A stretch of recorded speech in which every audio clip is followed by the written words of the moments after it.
aturkan pada junjungan kita Nabi besar Muhammad SAW beserta sahabat dan keluarganya. Semoga kita selalu mendapatkan syafaatnya sampai akhir zaman. Amin amin ya rabbal alamin.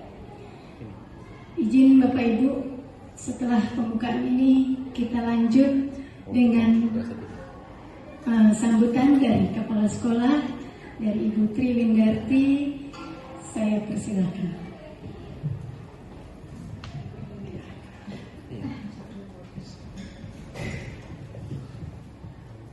Terima kasih Ibu Nani selaku MC dan selaku calon guru penggerak. Ini semuanya dipegang oleh calon guru penggerak. Memang guru penggerak itu multifungsi. Mudah-mudahan kita semuanya juga bisa nanti menjadi guru penggerak yang terutama yang ada di sini nih, saya lihat semuanya dalam keadaan sehat dan juga insya Allah memenuhi persyaratan sebagai calon guru penggerak. Bismillahirrahmanirrahim. Assalamualaikum warahmatullahi wabarakatuh. Selamat siang dan salam sejahtera untuk kita semuanya. Yang saya hormati Ibu Nana selaku Kepala Tata Usaha SMK Negeri 44. Yang saya hormati di manajemen ada Ibu Nani, Pak Irwan, Ibu Wahyu, dan juga pembina OSIS, dan tidak lupa yang saya banggakan dan saya hormati pula Bapak Ibu guru yang hadir di sini. Mudah-mudahan kita semuanya hadir di sini semuanya ada manfaatnya.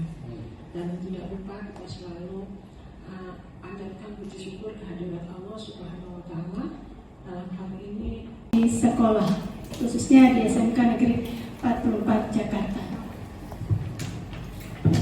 Untuk budaya positif, di sini ada konsep inti dari budaya positif itu ada 8.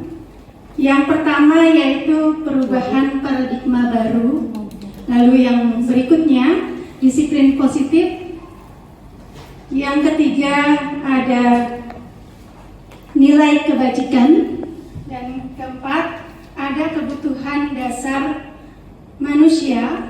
Lalu berikutnya ada motivasi perilaku manusia. Lalu ada posisi kontrol guru, keyakinan kelas, dan segitiga restitusi. Nah, dari ke-8 ini nanti akan kita bahas satu-satu Bapak Ibu, ya. Apa sih sebenarnya budaya positif? Bapak Ibu, kira-kira budaya positif itu apa sih? Kebiasaan baik. Ya, kebiasaan baik. Betul, Bu Fitri, Bapak Ibu, bahwa budaya positif adalah kebiasaan baik, hal-hal yang baik yang perlu kita tanamkan untuk peserta didik kita. Sebagaimana berdasarkan pemikiran Ki Hajar Dewantara bahwa kita guru adalah pendidik yang menuntun, bukan bukan mendidik tapi menuntun anak, menuntun peserta didik sesuai dengan kodratnya. Yaitu kodrat apa? Kodrat alam dan kodrat zaman. Jadi kita belajar udah enggak lagi yang selama ini Bapak Ibu laksanakan apa sih? Ada istilahnya dulu teacher center. Ya, teacher center, dan ada lagi istilah student center. Nah, saya mau tanya Bapak Ibu, untuk yang sekarang kira-kira Bapak Ibu udah pakai yang mana ya? Student center dong ya? Alhamdulillah ya. Student. Betul. Alhamdulillah kalau sudah menggunakan student center, karena memang yang menjadi pusat ya kita yaitu berpihak pada siswa, ya, berpihak pada peserta didik. Oke Bapak Ibu, nah itulah salah satu dari paradigma baru kita, ya, bahwa pendidikan kita harus berpihak pada siswa.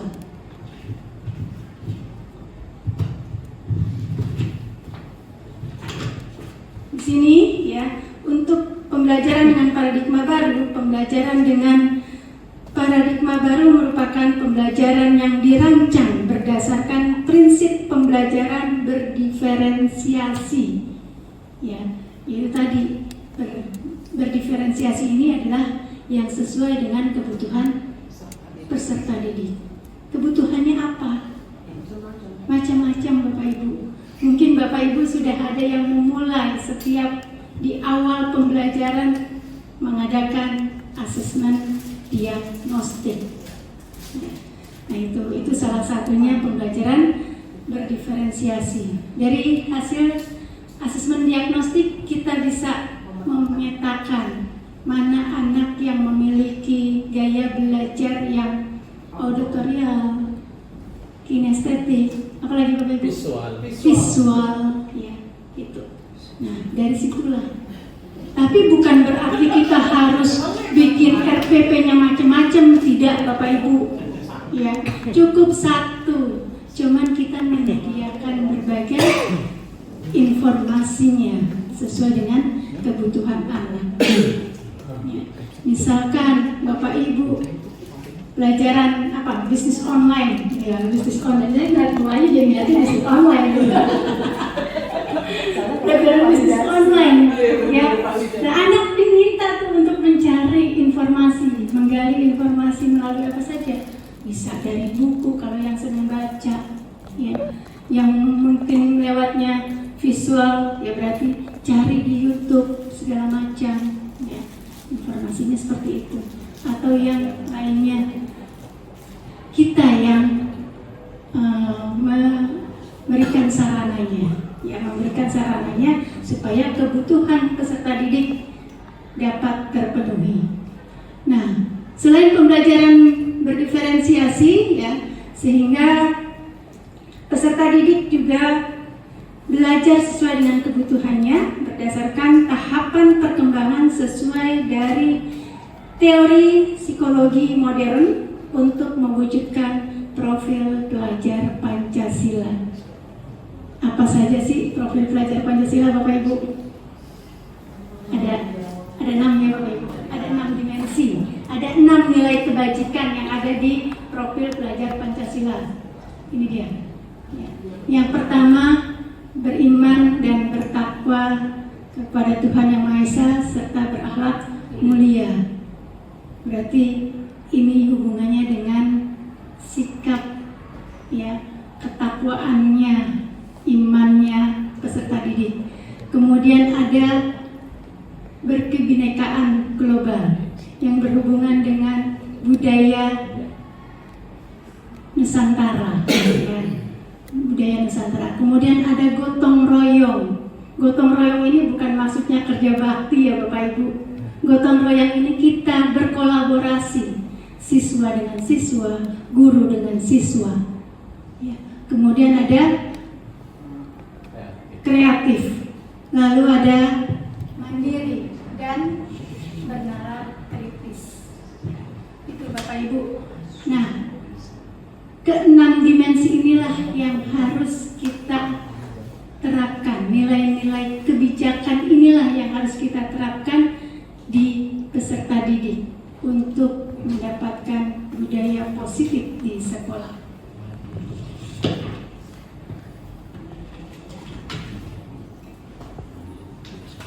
Bapak Ibu, disiplin positif, ya. Disiplin positif merupakan salah satu cara penerapan disiplin yang bertujuan untuk menumbuhkan kesadaran serta memberdayakan peserta didik, ya, tanpa imbalan, tanpa penghargaan, ancaman atau hukuman. Jadi disiplin positif ini harus kita tanamkan tanpa harus ada ancaman, hukuman. Bagaimana caranya? Nah itu dia.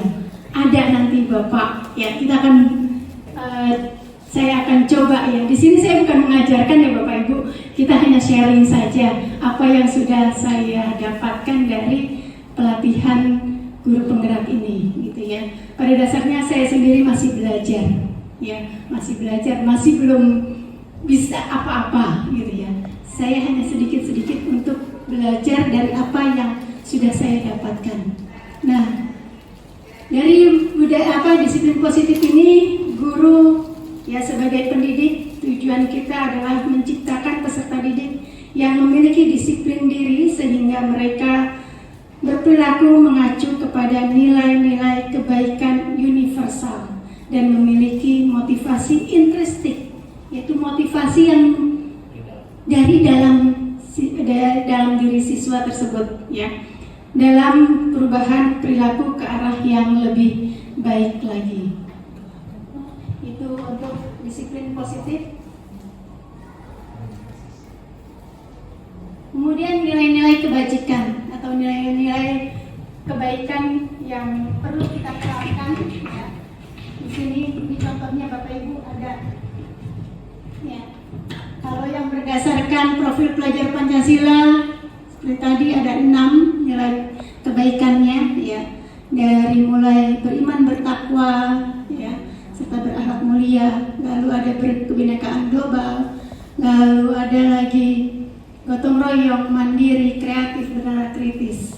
Sedangkan dari nilai kebajikan berdasarkan keterampilan hidup atau life skill ya, yaitu ada dapat dipercaya, lurus hati ya, pendengar yang aktif, menghargai, menyayangi, empati ya, kerjasama, dan banyak lagi Bapak Ibu nilai-nilai kebajikan.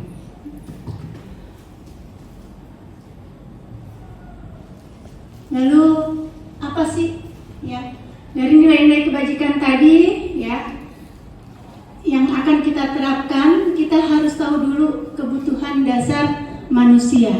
Ya, kebutuhan dasar manusia di sini ada segala sesuatu yang kita lakukan untuk mendapatkan apa yang diinginkan ya. Seluruh tindakan yang kita lakukan ya, memiliki tujuan tertentu dan semua usaha terbaik yang kita lakukan adalah dalam rangka agar kebutuhan dasar kita terpenuhi dengan baik.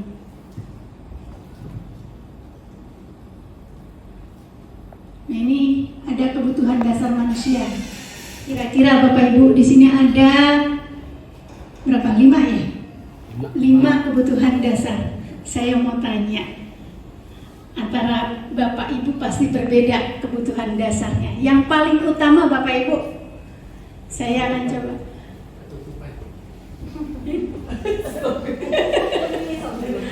Ya, coba. Kalau dari Abi Andi deh, Abi Andi, kira-kira dari kelima ini mana yang paling utama mendasar dari kebutuhan dasarnya? Nomor 2 saya. Nomor 2 itu apa? Kasih sayang dan Kasih sayang. Wah, Abi itu butuh kasih sayang. Ya. Juga sama Bu, kasih sayang dan kasih uang. Suami itu kasih sayang, tak cukup. kasih ATM. Kalau Pak Wahyu, Kasih sayang dan kasih uang kalau saya. pengennya itu ya. Yang pertama ya, kasih sayang. Bertahan hidup. Bertahan hidup dulu, Bi. Bertahan hidup dulu. Oh, kalau itu bertahan hidup dulu. Kebebasan. Ya, kebebasan berkarya. Ya. Jadi kebutuhan dasar hidup manusia itu ya awalnya berbeda-beda. Nah, pada dasarnya ada 5 ya. Ada 5 kebutuhan dasarnya, yaitu pertama bertahan hidup, kemudian kasih sayang dan tahap kesenangan.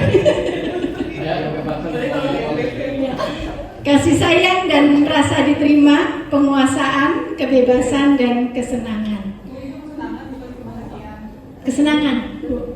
Kalau yang kita dapat di sini kesenangan. Sebenarnya sama aja sih, kebahagiaan dan kesenangan. Iya. Jadi setiap orang itu mempunyai kebutuhan yang berbeda-beda ya Bapak Ibu.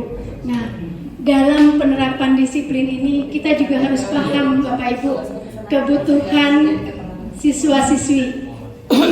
Ya, ada siswa-siswi yang mungkin melakukan hal-hal yang negatif, ya, hal-hal yang kurang baik, itu juga karena mungkin ada kemungkinan tidak terpenuhinya kelima kebutuhan tersebut. Nah, kita harus gali Bapak Ibu, kenapa sih si A begini? Kenapa sih si B seperti ini? Ya, itu kita harus gali. Bagaimana cara menggalinya? Nah, nanti ada tuh yang namanya segitiga restitusi. Ya, kita menggali apa sih ya yang jadi kebutuhan anak. Ya, sampai anak tersebut melakukan hal-hal yang tidak baik. Nah, ini Bapak Ibu, ya, motivasi perilaku manusia, ya. Manusia itu melakukan sesuatu baik itu yang positif atau negatif itu karena ada motivasinya. Motivasinya itu ada yang berasal dari luar diri, ada juga yang berasal dari dalam diri kita, ya. Yaitu kalau yang dari luar disebut dengan motivasi intrinsik, sedangkan yang dari dalam adalah motivasi ekstraktif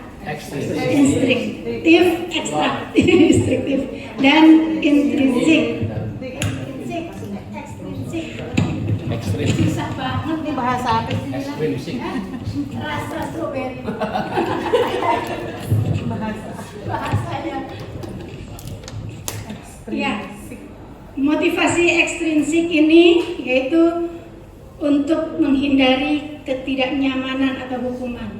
Jadi kadang anak melakukan hal yang positif juga karena takut, ada rasa takut.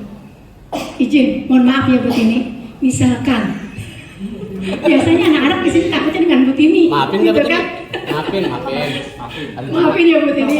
Izin, ini salah satu contoh aja. Dulu kalau saya piket sama Bu Tini, ya aman. Karena dia takut sama Bu Tini. Oh, kalau hari Rabu Bu Tini yang piket. Aman. Jadi itu yang telat-telatnya sedikit. Aman terkendali. Itu salah satunya. Kemudian ada lagi yang motivasi dari luar yaitu untuk mendapatkan imbalan atau di sekolah, khususnya di SMK Negeri 44 Jakarta. Untuk budaya positif di sini ada konsep inti dari budaya positif itu ada 8. Yang pertama yaitu perubahan paradigma baru. Lalu yang berikutnya disiplin positif. Yang ketiga ada nilai kebajikan. Dan keempat ada kebutuhan dasar manusia. Lalu berikutnya ada motivasi perilaku manusia. Lalu ada posisi kontrol guru, keyakinan kelas, dan segitiga restitusi. Nah, dari ke-8 ini nanti akan kita bahas satu-satu Bapak Ibu, ya. Apa sih sebenarnya budaya positif? Bapak Ibu, kira-kira budaya positif itu apa sih? Ya, kebiasaan baik. Betul, Bu Fitri, Bapak Ibu, bahwa budaya positif adalah kebiasaan baik, hal-hal yang baik yang perlu kita tanamkan untuk peserta didik kita. Sebagaimana berdasarkan pemikiran Ki Hajar Dewantara bahwa kita guru adalah pendidik yang menuntun, bukan bukan mendidik tapi menuntun anak, menuntun peserta didik sesuai dengan kodratnya, yaitu kodrat apa? Kodrat alam dan kodrat zaman. Jadi kita belajar udah enggak lagi yang selama ini Bapak Ibu laksanakan apa sih? Ada istilahnya dulu teacher center. Ya, teacher center, dan ada lagi istilah student center. Nah, saya mau tanya Bapak Ibu, untuk yang sekarang, kira-kira Bapak Ibu udah pakai yang mana ya? Student center dong ya? Alhamdulillah. Ya. Terserah student. Student. Betul. Alhamdulillah kalau sudah menggunakan student center, karena memang yang menjadi pusat ya kita, yaitu berpihak pada siswa, ya, berpihak pada peserta didik. Oke, Bapak Ibu. Nah, itulah salah satu dari paradigma baru kita, ya, bahwa pendidikan kita harus berpihak pada siswa.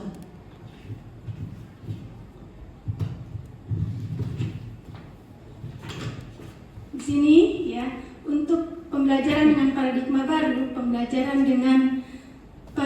baru merupakan pembelajaran yang dirancang berdasarkan prinsip pembelajaran berdiferensiasi. Ya, itu tadi berdiferensiasi ini adalah yang sesuai dengan kebutuhan peserta didik. Kebutuhannya apa? Macam-macam, Bapak Ibu.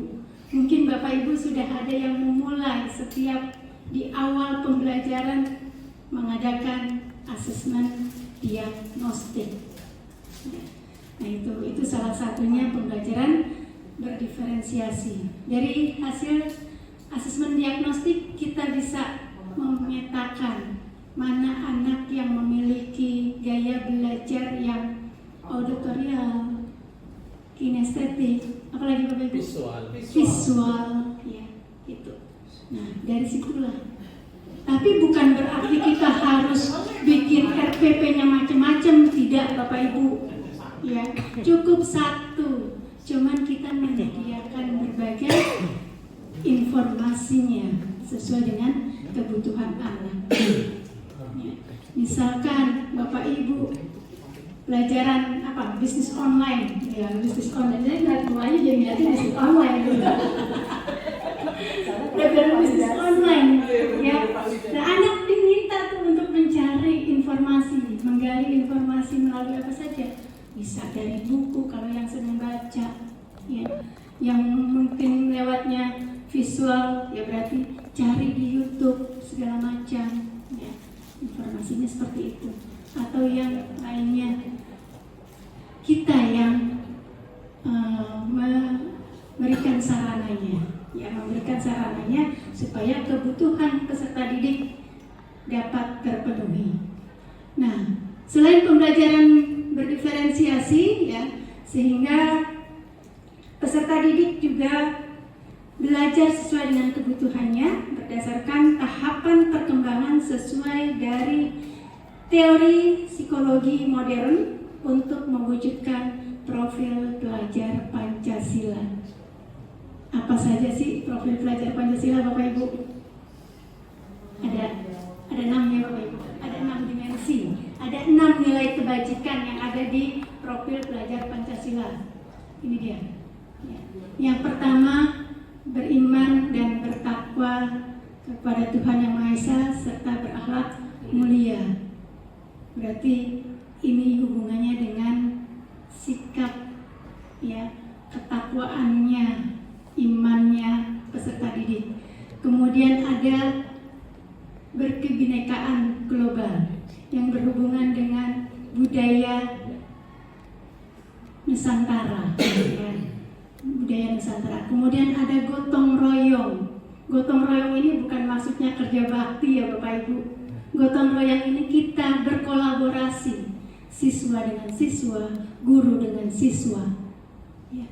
Kemudian ada kreatif, lalu ada mandiri dan bernalar kritis.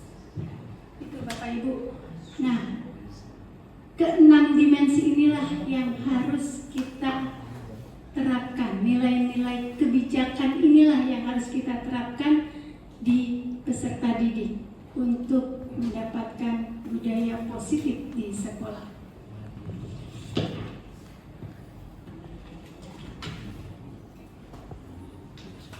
Bapak Ibu, disiplin positif, ya. Disiplin positif merupakan salah satu cara penerapan disiplin yang bertujuan untuk menumbuhkan kesadaran serta memberdayakan peserta didik, ya, tanpa imbalan, tanpa penghargaan, ancaman atau hukuman. Jadi disiplin positif ini harus kita tanamkan tanpa harus ada ancaman, hukuman. Bagaimana caranya? Nah itu dia.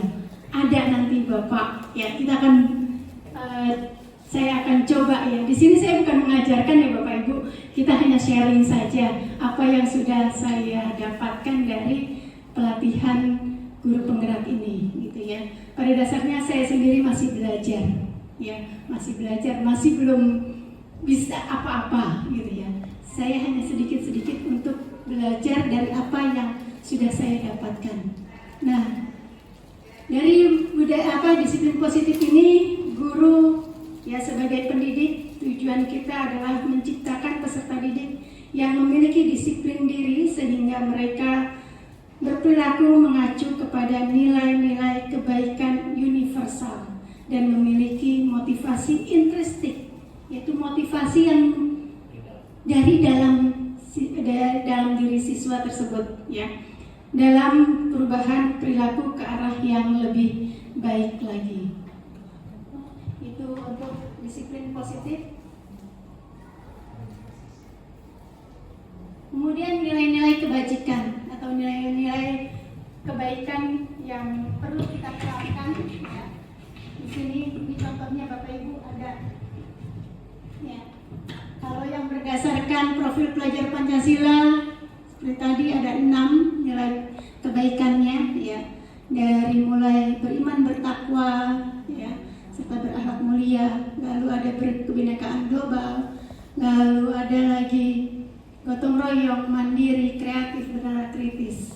Sedangkan dari nilai kebajikan berdasarkan keterampilan hidup atau life skill, ya, yaitu ada dapat dipercaya, lurus hati, ya, pendengar yang aktif, menghargai, menyayangi, empati, ya, kerjasama, dan banyak lagi Bapak Ibu nilai-nilai kebajikan.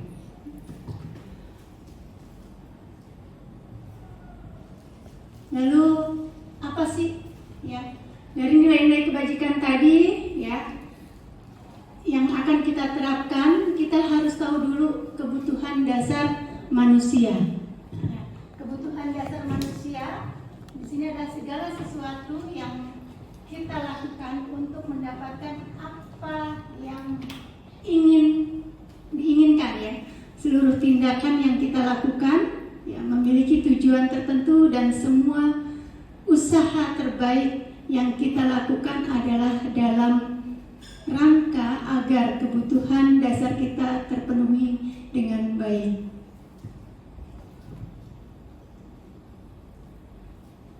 Nah, ini ada kebutuhan dasar manusia. Kira-kira Bapak Ibu di sini ada berapa? 5 ya? 5 kebutuhan dasar. Saya mau tanya, antara Bapak Ibu pasti berbeda kebutuhan dasarnya. Yang paling utama Bapak Ibu, saya akan coba.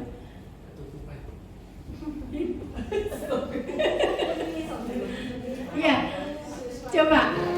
Kalau dari Abi Andi deh, Abi Andi, kira-kira dari kelima ini mana yang paling utama mendasar dari kebutuhan dasarnya? Nomor 2 saya. Nomor 2 itu apa? Kasih sayang dan Kasih sayang. Wah, Abi itu butuh kasih sayang. Ya. Saya juga sama, Bu, kasih sayang dan kasih uang. Suami itu kasih sayang, tak cukup. kasih ATM. Kalau Pak Wahyu, Kasih sayang dan kasih uang kalau saya.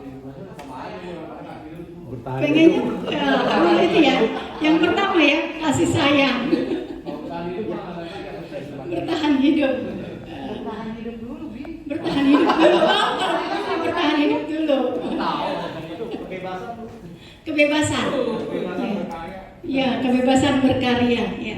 Jadi kebutuhan dasar hidup manusia itu ya awalnya berbeda-beda. Nah, pada dasarnya ada 5, ya.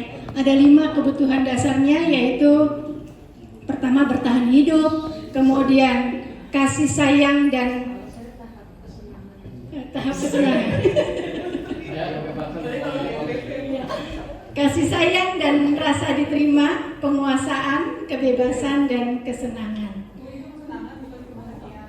kesenangan.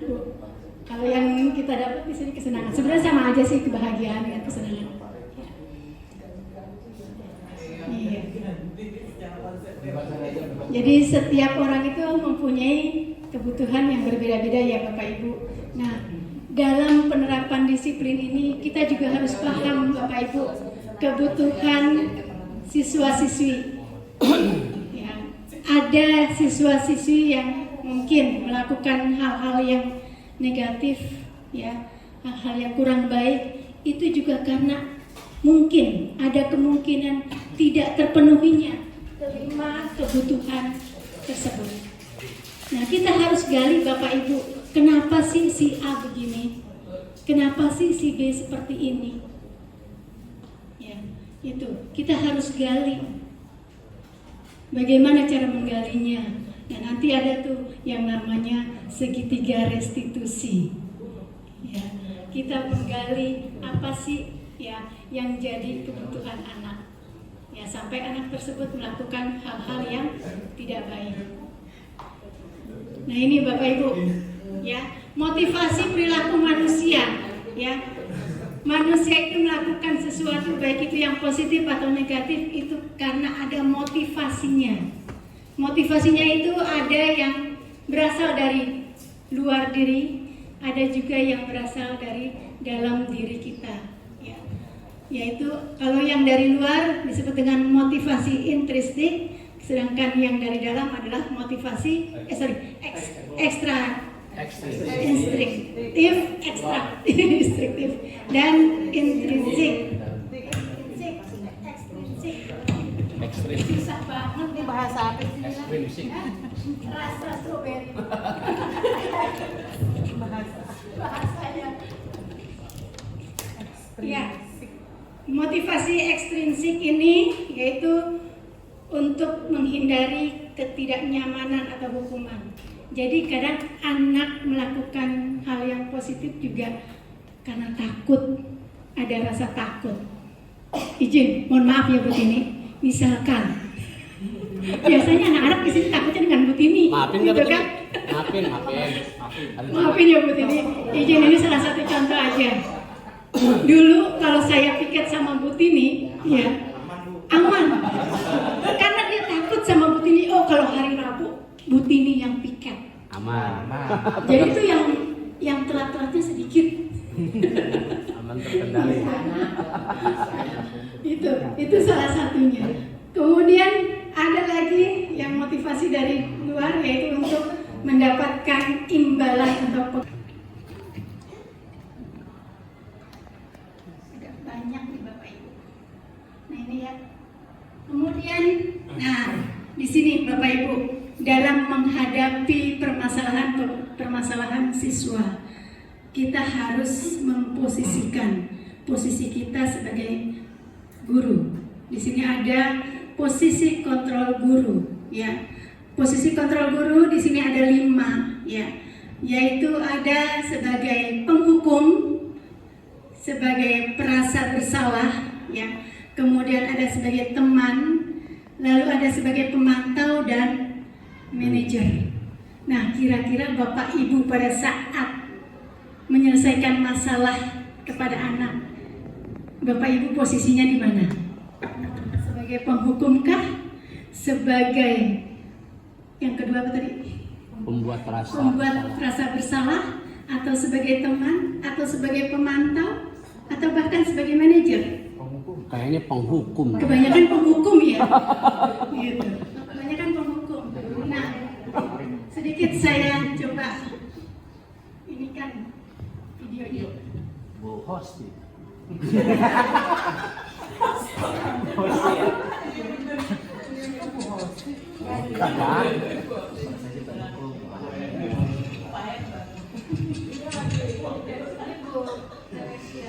Oh iya betul.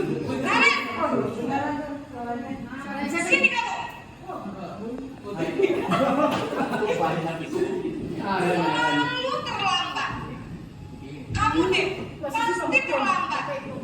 Aku saya Apa? Apa coba? Alasan kamu apa lagi? Kapan sih kamu tidak terlambat? saya Dasar pemalas. Gak kapok-kapok sih kamu.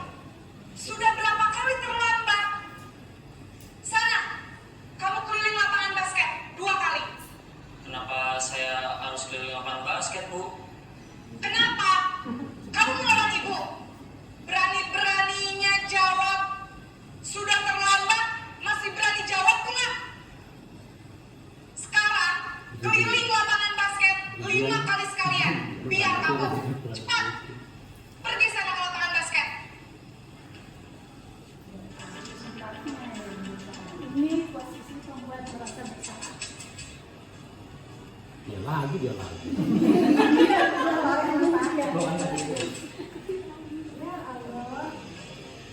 Hendra,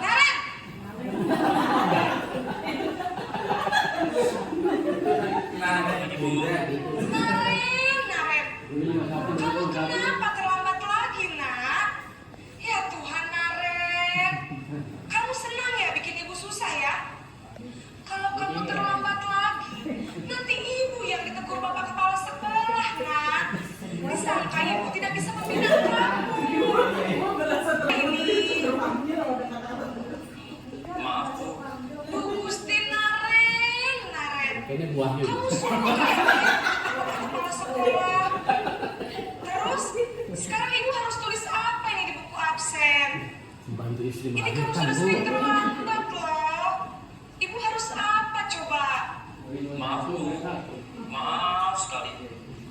Ya sudah, lain kali jangan bikin ibu susah lagi ya nak ya. Ibu tidak akan kuat lagi kalau kamu begini terus. Bisa jantungan kalau ibu tegur bapak kepala sekolah. Sana cepat ke kelas. Maaf ya, Tapi jangan ditegur, Bu, guru ya. Kalau gitu, Bu. Maaf sekali. Jantungan.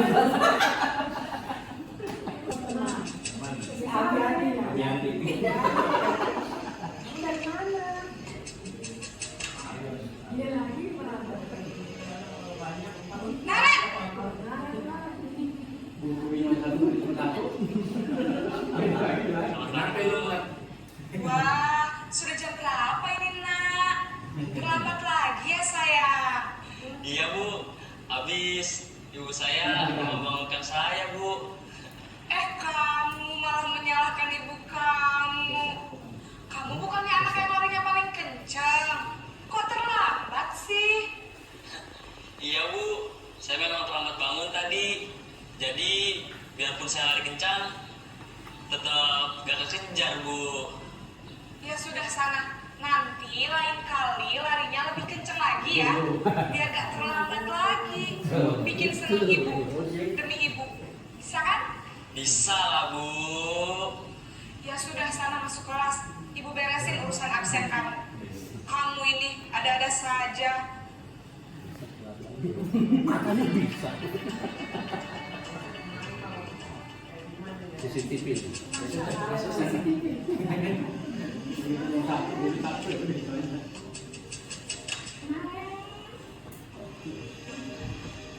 Naren!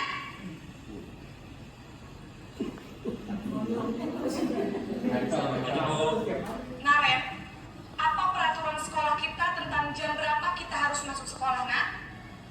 kita harus di sekolah jam 7, Bu. Iya betul, sekarang sudah jam 7.20. Naren sudah tahu konsekuensinya jika terlambat hadir. Paham, Bu. Saya harus tinggal kelas pas jam istirahat selama 20 menit. Iya benar, konsekuensinya demikian.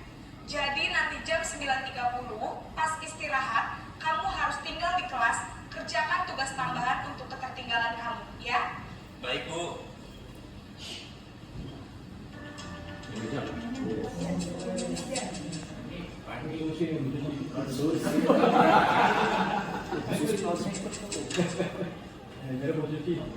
Naren!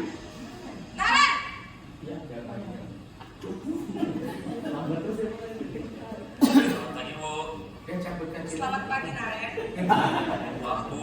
Taiwan Saya nih. terlambat. Taiwan nih. Iya, sekolah masuknya jam 7, sekarang sudah jam 7.20. Jadi sekarang bagaimana ini, Naren? Maaf, Bu. Saya lupa setel alarm saya semalam.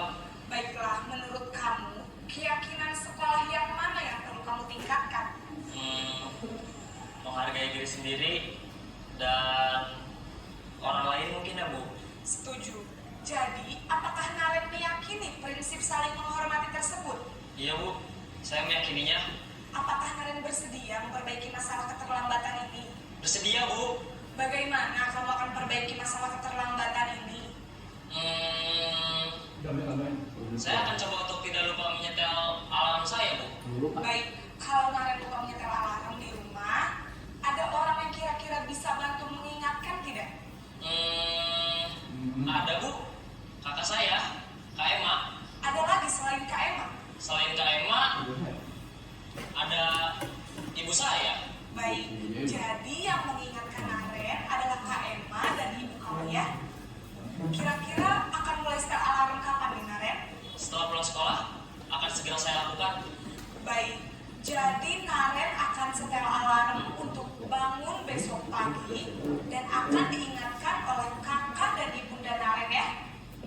Ada lagi yang mungkin perlu dilakukan Naren agar tidak terlambat bangun lagi?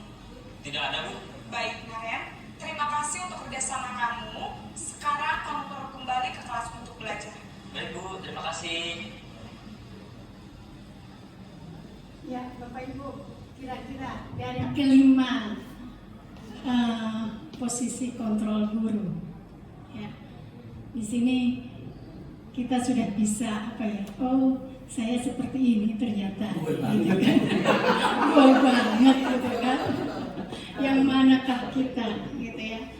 Nah, kalau dari yang pertama tadi sebagai penghukum, ya, di mana guru yang memberikan hukuman secara spontan, ya, secara spontan, dan anak tidak diberikan untuk apa namanya kesempatan, ya, menjawab kesempatan.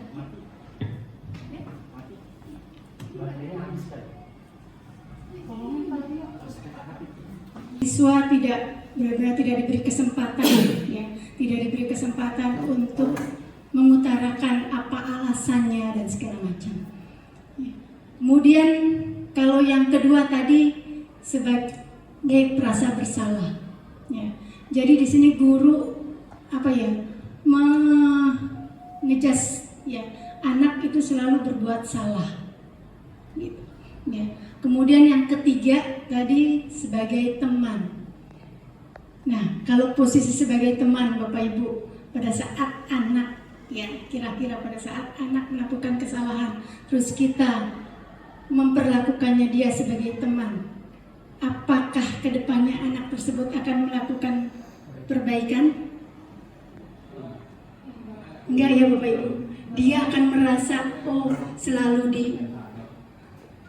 dibantu oleh gurunya, gitu ya. Selalu di backup oleh gurunya, sehingga dia tidak punya rasa ingin memperbaiki.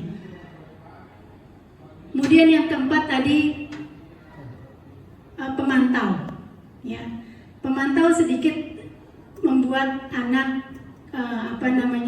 diberikan kesempatan menjelaskan apa yang menjadi alasan dia berbuat tersebut, ya. Tetapi di sini masih kurang kalau menurut psikologinya masih kurang pas. Jadi di sini guru hanya memantau tetapi tidak memberikan diskusi solusi yang baik untuk anak tersebut. Bagaimana cara memperbaiki hal-hal yang kurang baik. Nah, yang lebihnya lagi yaitu pada saat kita posisi sebagai manajer. Nah, inilah yang seharusnya ditanamkan ya pada saat kita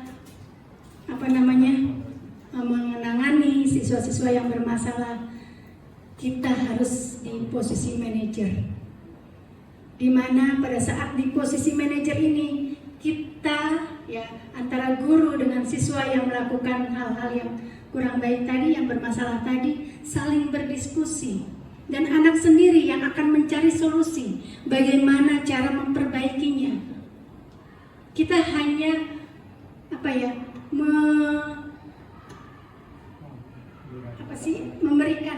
memberikan statement, pemancingan supaya dia bisa berbuat lebih baik lagi, gitu ya. Apa yang harus dia lakukan, ya, dan diberikan kesempatan untuk melakukan perbaikan. Ya mungkin ya mulai hari ini Bapak Ibu bisa mencoba dengan posisi manajer tadi. Ya, itu dari posisi kontrol. Nah, sebagai awalnya kita dalam melakukan budaya positif, ya, yang paling utama kita harus ada keyakinan kelas.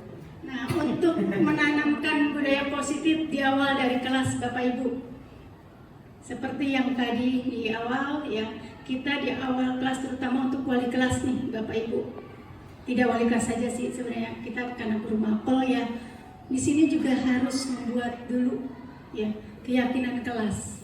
Apa sih keyakinan kelas ya? Keyakinan kelas ini adalah nilai-nilai kebijakan ya, atau kebajikan. Prinsip-prinsip universal dan disepakati bersama secara universal ya, lepas dari perbedaan agama, suku, negara, dan bahasa. Nah, menurut Gosen tahun 1998 ya, suatu keyakinan akan lebih memotivasi seseorang dari dalam atau intrinsik.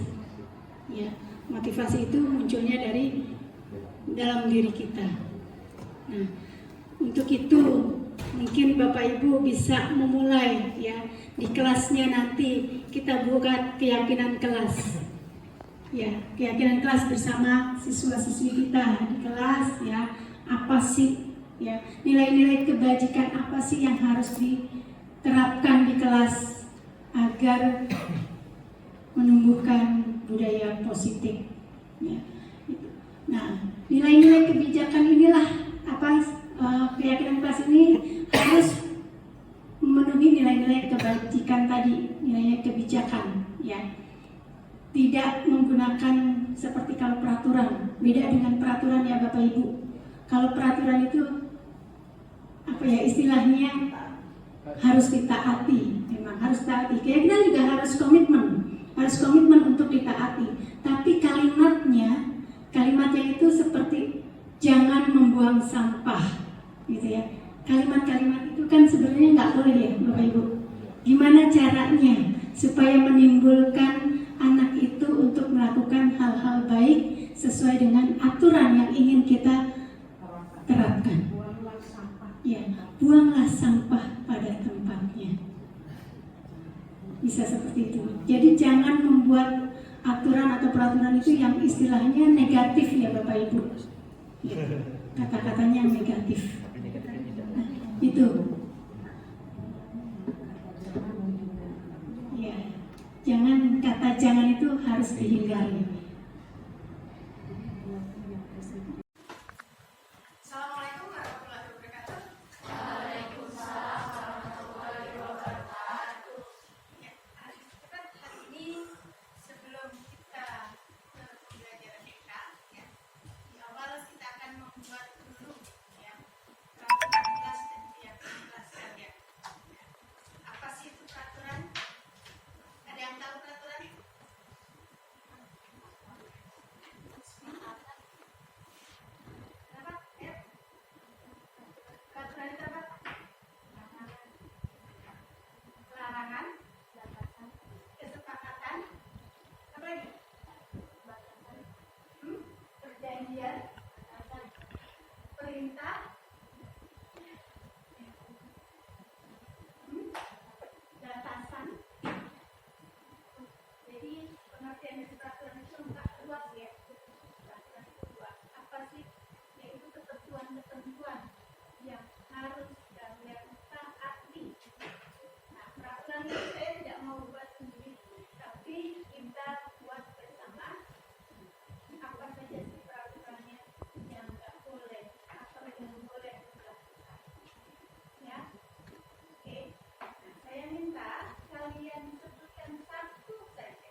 melaksanakan peraturan dan piagam kelas kita?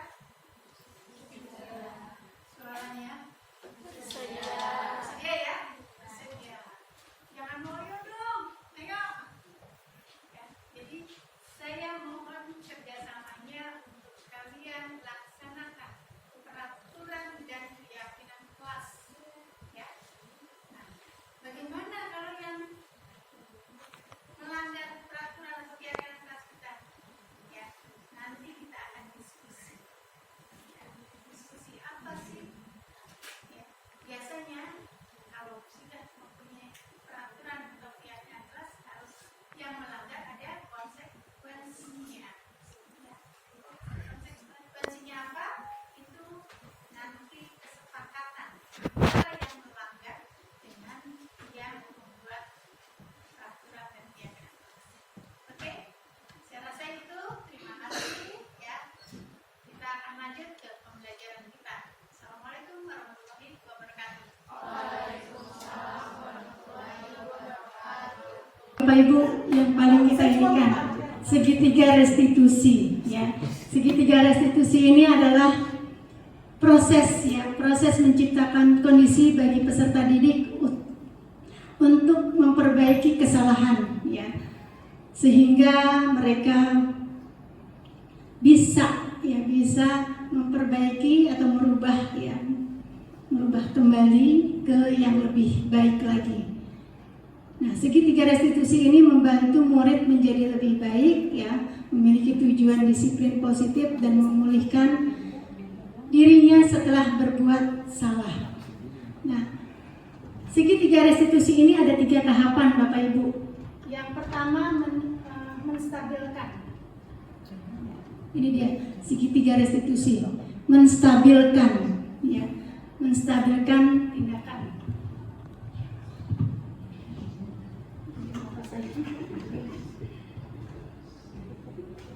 Menstabilkan identitas ya, menstabilkan identitas. Nah, di sini ada contoh-contoh kalimat menstabilkan identitas ya.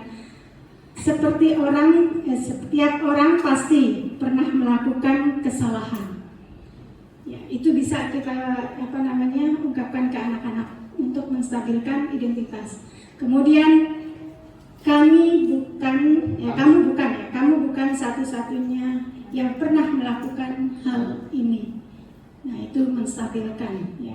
Jadi kita menstabilkan dulu kenapa anak tersebut melakukan hal yang kurang baik. Nah, setelah menstabilkan, yang kedua yaitu ada validasi tindakan yang salah.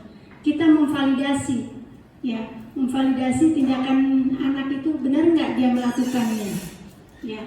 Nah, di sini ada kalimat yang bisa dicontohkan. Kamu tentu punya alasan mengapa melakukan hal tersebut.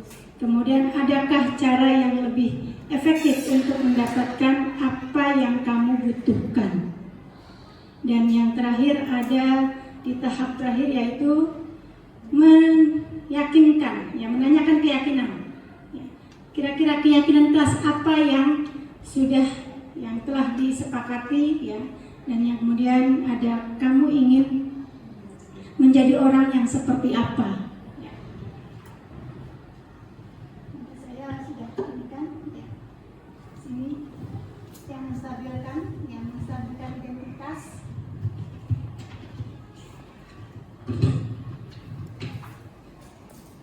Pada bagian dasar dari segitiga restitusi ini bertujuan untuk mengubah identitas anak dari orang yang gagal karena melakukan kesalahan menjadi orang yang sukses. Nah, makanya tadi ada kalimat ya, kita juga pernah melakukan hal yang sama. Jadi yang sebenarnya tadi udah salah, ya gagal, kita inikan ke yang suksesnya tadi. Bahwa semua orang juga pernah melakukan hal yang salah.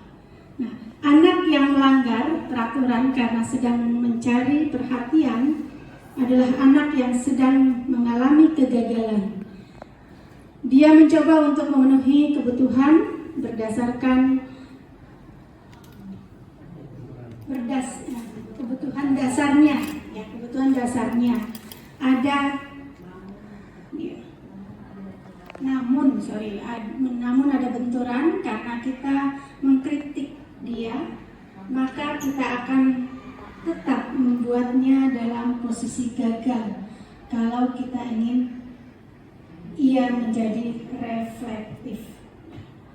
Di sini untuk yang tahap pertama. Kemudian tahap kedua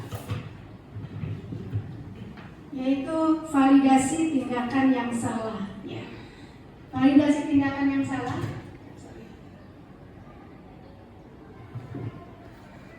Konsep langkah kedua adalah kita harus memahami ya, kebutuhan dasar yang mendasari tindakan anak berbuat kesalahan.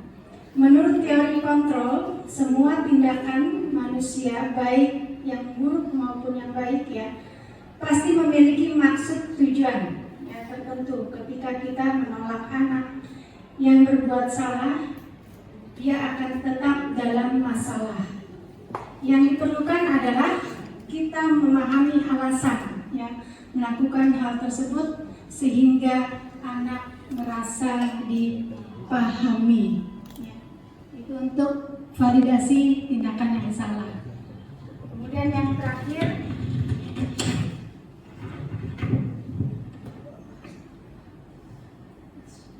saya salah lagi ya.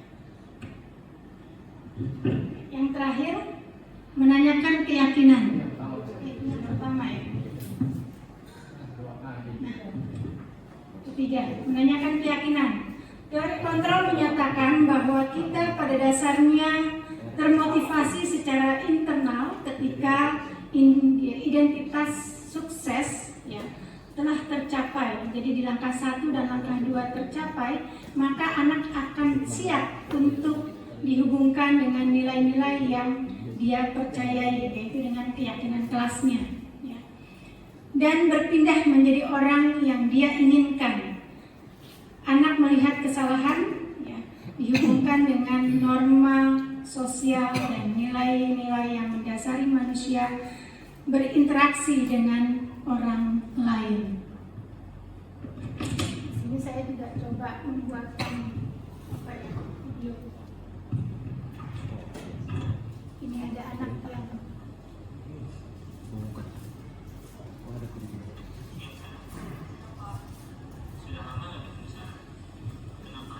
kecil ya.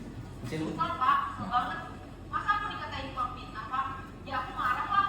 Aku balik katain Eka di depan kelas. Kesel banget. Di sini. Ini yang pertama langkah menstabilkan identitas. Kemudian pada saat itu kamu mau melakukan apa? Ya saya langsung ngatain Eka lah pak. Kesel banget. Saya besar-besar dia di depan teman-teman lain. Oh begitu. Pasti kamu melakukan seperti itu karena suatu alasan tertentu kan? Iyalah, saya diam saja pak. Ya saya bela diri lah. Masa saya dituduh tukang fitnah? Ya wajar lah. Mempertahankan harga diri itu sesuatu yang penting buat kamu. Ini pada saat validasi tindakan yang salah. Tidak lagi. Hanya mau ditampilkan. Iya pak. Untuk saya masih bersabar dan hanya membentak saja. Udah gemes padahal saya pasti bela diri lah. Ya pasti ya. Tapi kamu memilih untuk bertahan dan bersabar. Kamu memilih untuk tidak berbuat lebih parah lagi. Nah, sekarang coba kita lihat lagi tindakan kamu yang mentang-mentang keras. Tindakan kamu itu kira-kira sesuai dengan keyakinan kelas atau Menanyakan kamu keyakinan. tidak? Pak. Capek pak. Marah. Jadi keyakinan atau prinsip mana yang kurang sesuai dengan keinginan kamu? Ya, saya sebenarnya sangat menghargai orang lain. Mungkin saat itu saya menjadi emosi. Jadi tidak menunjukkan sikap itu. Kamu meyakini tidak? Menghargai orang lain itu penting buat kamu. Yakin lah pak. Iya, setuju. Kita harus saling menghargai. Namun, ada juga keyakinan yang kita sepakati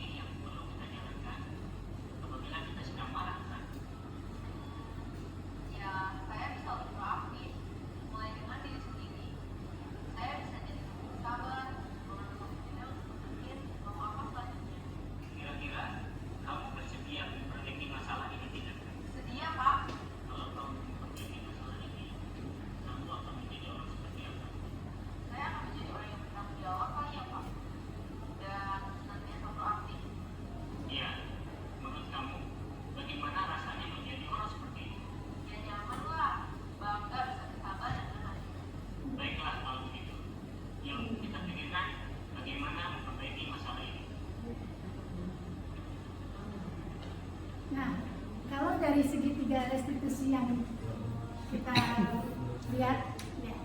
Posisi kita kalau kita hubungkan dengan posisi kontrol guru, ini posisi kontrol yang mana? Manager ya, manager ya. Jadi yang tadi ya, segitiga restitusi ini sesuai dengan posisi kontrol kita sebagai manajer, di mana kita berdiskusi ya, dengan anak-anak, ya, dengan siswa yang bermasalah untuk mencari solusi, ya, bagaimana cara memperbaiki tindakan-tindakan yang salah. Nah ini ada di terakhir versus hukuman versus konsekuensi dan versus restitusi. Ya. Ada kalau hukuman ya tidak rencana tiba-tiba. Kayak tadi ya disuruh lari lapangan basket. Ya. Sebenarnya di peraturan nggak ada kan kalau yang terlambat. Ya. Nah, murid tidak tahu apa yang akan terjadi atau tidak dilibatkan. Kemudian bersifat satu arah. Ya. Berupa hukuman fisik atau psikis. Nah itu kalau untuk hukuman. Sedangkan konsekuensi ya, rencana atau disepakati ya, misalkan tadi kalau terlambat kita sudah ada kesepakatan dengan anak ya, terlambat sekian menit misalkan apa konsekuensinya, dan itu ada apa kesepakatan antara guru dengan anak. Kemudian ya sosialisasinya. Kemudian murid tetap dibuat tidak nyaman, kemudian sikap guru selalu memonitor murid. Dan untuk yang ketiga, restitusi, di sini proses ya, menciptakan kondisi bagi murid untuk memperbaiki kesalahan. Lalu proses kolaborasi, ya di sini ada proses kolaborasi yang mengajarkan murid untuk mencari solusi sendiri dari permasalahan yang telah dia lakukan.